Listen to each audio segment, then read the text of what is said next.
Hello guys, welcome back to the AS films. स्वागत है आपका एएस फिल्म्स के एक न्यू हॉन्टेड स्टोरीज व्लॉग में। तो उन लोगों का सबसे पहले मैं बहुत बहुत शुक्रिया अदा करना चाहता हूँ जिन लोगों ने मेरे इस चैनल को इतना शेयर किया, सब्सक्राइब किया और लाइक किया। तो ज़्यादा टाइम ज़ाया ना करते हुए हम सीधा चलते हैं अपनी स्टोरी की तरफ। तो आज की जो स्टोरी है वो एक ऐसे शख्स के साथ है जिसका ताल्लुकात ड्राइविंग लाइन से है। वो पेशे से एक ड्राइवर है। तो जिस तरह आप सभी इस बात को अच्छे से जानते हो कि ड्राइवर का कोई भी समय नहीं होता घर आने का। वो कभी रात को उनको बहुत लेट हो जाता है, देर रात वो अपने घर पहुंचते हैं, जैसे कि 12:30, 1, 2:30, 3 ये समय होता है उनके घर आने का। तो उनका कोई अपना टाइम है नहीं। तो वैसे ही उनके साथ उसी समय में 1:30 बजे के समय में मैं जिस ड्राइवर की आपको कहानी सुना रहा हूँ उसके साथ ये इंसिडेंट 1:30 बजे के समय हुआ था, रात के 1:30 बजे के समय। तो बात कुछ ऐसी ऐसी थी कि एक्चुअली मुझे बताने में भी थोड़ा हिचक रहे थे, जबकि ये इंसिडेंट हुआ उनसे बहुत पुराना है। 2007 में ये इंसिडेंट उनके साथ हुआ था। तो आज भी वो जब एक कहानी मुझे सुना रहे थे तो उनके चेहरे में एक पसीना पसीना बहुत था उसके चेहरे पे। मतलब वो डर रहे थे कहानी सुनाने के लिए। तो मैं आपसे एक कहानी सुना देता हूँ जिस तरह उसने मुझे सुनाई, उन्हीं की ज़ुबानी मैं आपको ये कहानी सुनाता हूँ। एक्चुअली बात कुछ ऐसे थी कि उन्होंने मुझे जैसे बताया कि मैं अपनी सवारियों को छोड़ के रात के ठीक 1:30 बज रहे थे, मैं अपने घर जा रहा था। और जब मैं घर जा रहा था तो मुझे एक मोड़ क्रॉस करना होता है। वो मोड़ मेरे घर को जाने के लिए एक कॉमन सा मोड़ था, उसे हम सब कहते थे उस समय हॉस्पिटल मोड़। तो हॉस्पिटल मोड़ मुझे क्रॉस करना होता था और उस समय सर्दियों की रात थी। सर्दियों की रात और 1:30 बजे आप सभी जानते हैं कैसे होती है, एकदम सुनसान रास्ता उस सड़क के। लेकिन जिस सड़क पे वो जा रहे थे, जिस सड़क की उन्होंने बात की, उस सड़क के दोनों तरफ दरख्त ही दरख्त थे और वो सड़क एकदम सुनसान थी। कहीं बीच बीच में एक येलो कलर की स्ट्रीट लाइट जल रही थी और वो भी फॉग के साथ। उसकी जो रोशनी होती है वो इतनी नहीं आ रही थी। तो उनकी गाड़ी की ही रोशनी जो थी बस वही थी।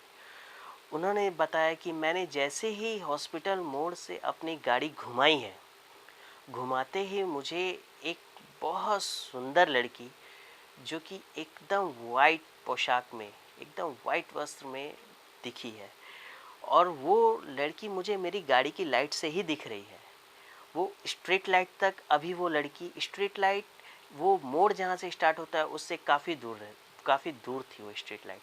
तो अभी वो लड़की चल रही थी और वो स्ट्रीट लाइट तक पहुँची नहीं थी। तो सबसे पहले इन्होंने गाड़ी पे ब्रेक मारी और उनके मन में ये सवाल, बोलते मेरे मन में ये सवाल सबसे पहले आ गया कि यार 1:30 बज रहे हैं रात को, रात के 1:30 बजे ये लड़की यहाँ कर क्या रही है। उसके मन में सबसे पहले ये खटका लग चुका था कि ये शायद कुछ और ही बात है। फिर भी उन्होंने हिम्मत करके गाड़ी में दोबारा से सेल्फ दी और वहाँ से अपनी मंजिल की तरफ जाने लगे। तो जाते ही एकदम सामने में थोड़ी दूर आप क्रॉस करते हैं तो वहाँ एक स्पीड ब्रेकर है।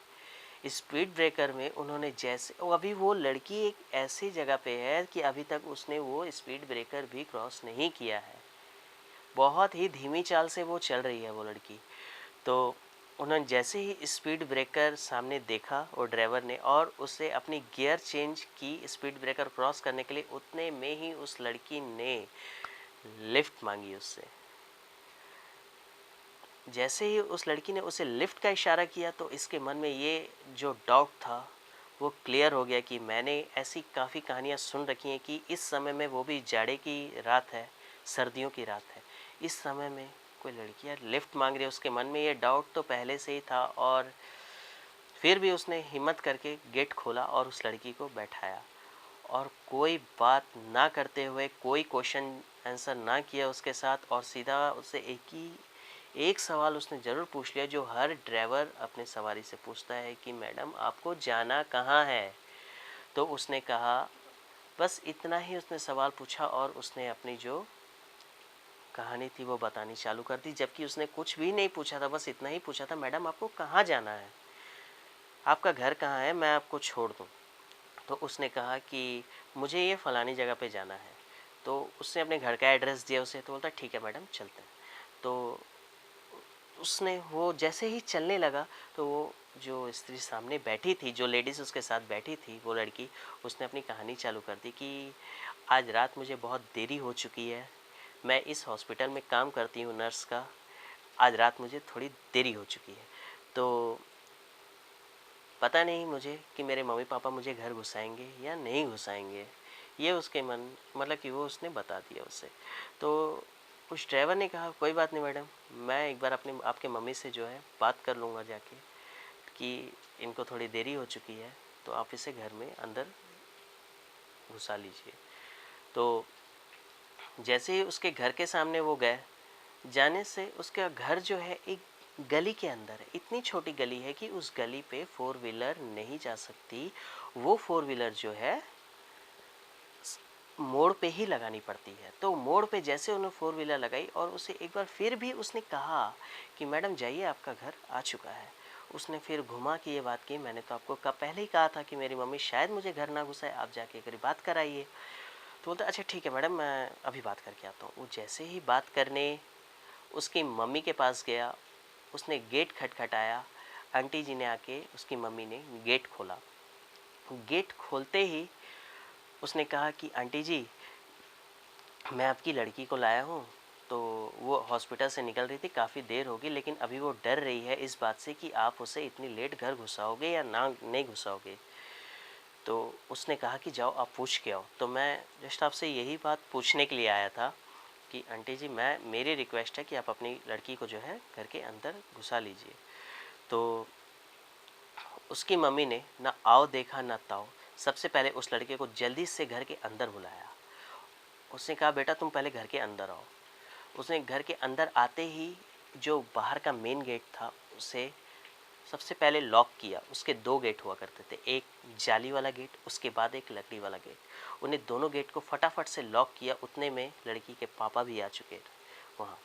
तो उसके पापा ने आते ही एक सवाल किया कि बेटा तुम इतनी रात यहाँ क्या कर रहे हो, कौन हो तुम।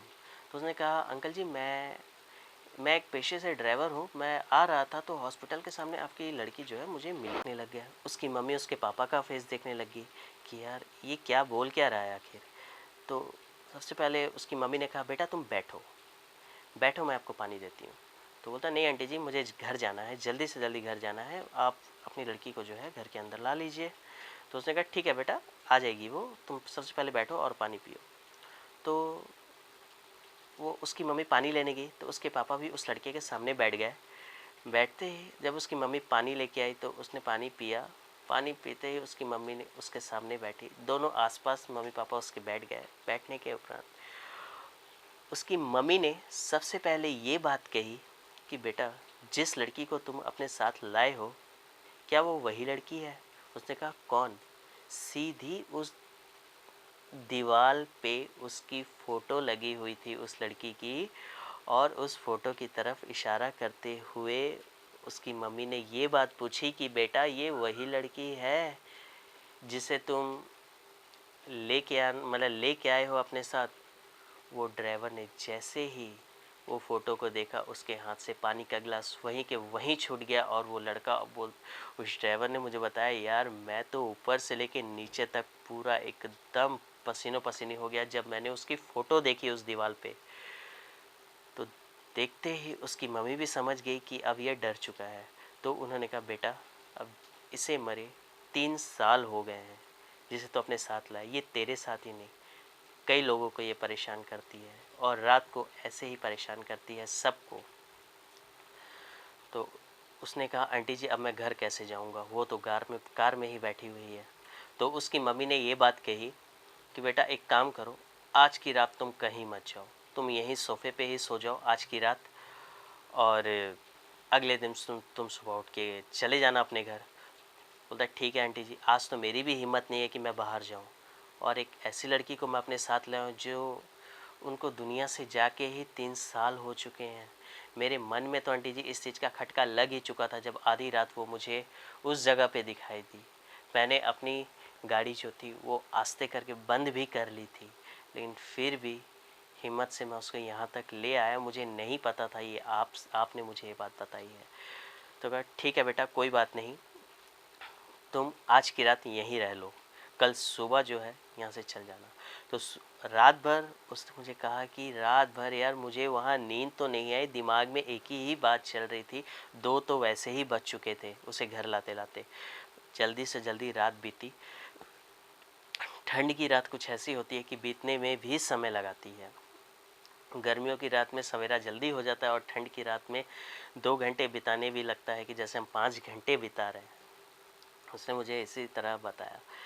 तो फिर उसने कहा यार मैंने अपने सुबह उठ के, जब मैंने किसी को कॉल नहीं किया, मम्मी पापा किसी को नहीं किया, मैंने सबसे पहले एक दोस्त को कॉल किया और मैंने उसे ये कहा यार तू पहले गाड़ी ले आ, तू अपनी बाइक ले आ, मैं ये फलानी जगह पे हूँ, तू अपनी बाइक ले आ, मुझे बाइक की चाबी दे और तू मेरी कार लेके जा, मुझे कार चलाने का आज मन नहीं है, ये उसने कहा। तो उसका दोस्त 10 मिनट के अंदर, वो जहाँ पर स्टे कर रहा था उसे 10 मिनट का ही समय था उसके घर तक जाने का।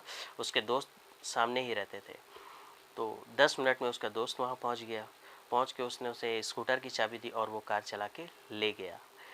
लेके जाके उस कार को उसने उसके घर पे खड़ा किया और 1 हफ्ते तक उस ड्राइवर ने उस कार की तरफ नहीं देखा और ना ही घर वालों को वो ये बात क्लियर की। आखिरी दिन हफ्ते का जब संडे आया तो उसने अपनी मम्मी को बताया। फिर उसकी मम्मी ने जो था उस कार की अच्छे से पूजा कराई।